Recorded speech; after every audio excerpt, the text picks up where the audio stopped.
Hello everyone, welcome back to Spararia YouTube channel. Alright guys, so yeah, in this video I would like to share you a tutorial on how to limit the users of Hotspot on Poco C71.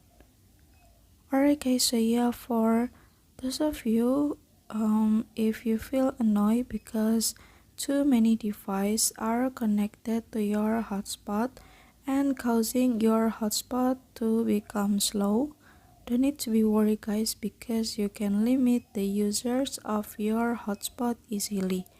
And how to do that is very easy. So yeah, without any further ado, let's get started to the tutorial.